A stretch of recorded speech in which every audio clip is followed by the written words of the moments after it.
So this is another variant in construction.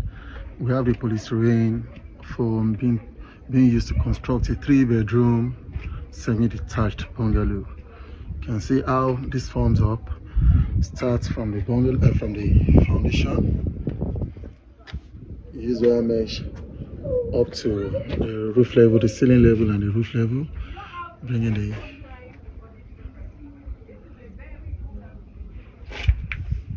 one for the toilet as well. You can see what the plumbing and piping looks like, and also the electrical piping as well.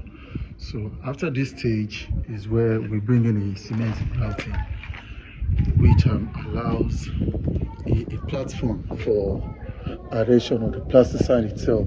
So after all that, we bring in the plastering of the building. Let's have a view of that in the next building.